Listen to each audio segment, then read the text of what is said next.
പലരും ചോദിക്കുന്ന ഒരു കാര്യമാണ് നമ്മുടെ സബ്മേഴ്സിബിൾ പമ്പുകൾക്ക് ഉപയോഗിക്കുന്ന ഇതേപോലത്തെ 3 കോർ ഫ്ലാറ്റ് കേബിളുകളിൽ എങ്ങനെയാണ് നമ്മൾ നല്ല ക്വാളിറ്റി തിരിച്ചറിയുക. കേബിൾ എന്ന് പറയുമ്പോൾ തന്നെ അതിൽ ഏറ്റവും ആദ്യം ശ്രദ്ധിക്കേണ്ടത് ഇതിൻ്റെ കോപ്പർ തന്നെയാണ്. നമ്മൾ നോർമലി ഏറ്റവും ബെസ്റ്റ് ക്വാളിറ്റി എന്ന് പറഞ്ഞു കഴിഞ്ഞാൽ 99.97 ഇലക്ട്രോലൈറ്റ് ഗ്രേഡിൽ വരുന്ന കോപ്പർ വയറുകളാണ് ഇതിൽ ഏറ്റവും ബെസ്റ്റ് ക്വാളിറ്റി എന്ന് പറയുന്നത്. ഇനി പല കമ്പനികളും കേബിളുകളിൽ ലാഭം കണ്ടെത്തുന്നത് ഇതിൻ്റെ കോപ്പർ സ്ട്രാൻഡുകളുടെ എണ്ണത്തിലും വണ്ണത്തിലുമാണ്.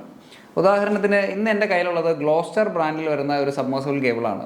ഇതൊരു ISI സ്റ്റാൻഡേർഡ് അനുസരിച്ച് നിർമ്മിച്ച കേബിളാണ്.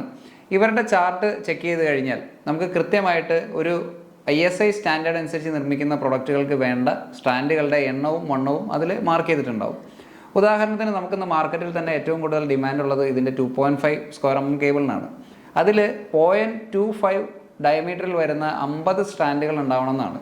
ഈ കേബിളുകളിൽ കണ്ടിട്ടുള്ള മറ്റൊരു രസകരമായ സംഗതി എന്ന് പറഞ്ഞു കഴിഞ്ഞാൽ നമ്മുടെ ഇതിൻ്റെ കോപ്പറിൻ്റെ സ്ട്രാൻഡിൻ്റെ എണ്ണവും വണ്ണവും ഒക്കെ കൂട്ടുന്നതിന് പകരം എല്ലാവരും ചെയ്യുന്നത് ഇതിൻ്റെ പുറത്ത് കാണുന്ന ഈ ഷെൽത്ത് അല്ലെങ്കിൽ ഈ ഔട്ടർ കവറിങ്ങിൻ്റെ വണ്ണം കൂട്ടി വയ്ക്കുക എന്നുള്ളതാണ്. പെട്ടെന്ന് ഒരാൾ കാണുമ്പോൾ നമുക്ക് ആ കേബിളിന് നല്ല വണ്ണവും മുഴുപ്പൊക്കെ തോന്നുമെങ്കിലും അതിൻ്റെ അകത്ത് വരുന്ന സ്ട്രാൻഡുകളുടെ എണ്ണവും വണ്ണവും ഒക്കെ വളരെ കുറവായിരിക്കും. എനിക്ക് മനസ്സിലായത് വെച്ചിട്ട് ഈ ഗ്ലോസ്റ്റർ കേബിൾസ് ഉപയോഗിക്കുന്നത് അവർ തന്നെ ഫോർമുലേറ്റ് ചെയ്ത് എടുത്തിട്ടുള്ള ഒരു PVC ഇൻസുലേഷനും ഒരു ഷെൽത്തുമാണ്. അപ്പോൾ നമ്മൾ കണ്ടു കഴിഞ്ഞാൽ അറിയാം നമ്മുടെ സാധാരണ കേബിളുകൾക്കാൾ ഇതിന് ഫ്ലെക്സിബിലിറ്റി കാര്യങ്ങളൊക്കെ കൂടുതലുണ്ട്.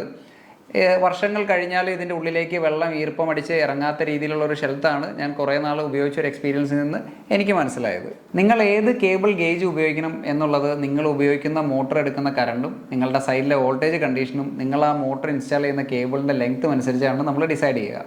നമ്മുടെ മോട്ടറിൻ്റെ സെലക്ഷൻ പോലെ തന്നെ വളരെ ഇമ്പോർട്ടൻ്റ് ആയിട്ടുള്ളൊരു കാര്യമാണ് ഈ കേബിളിൻ്റെ സെലക്ഷനും. അത് വളരെ ശ്രദ്ധിക്കുക.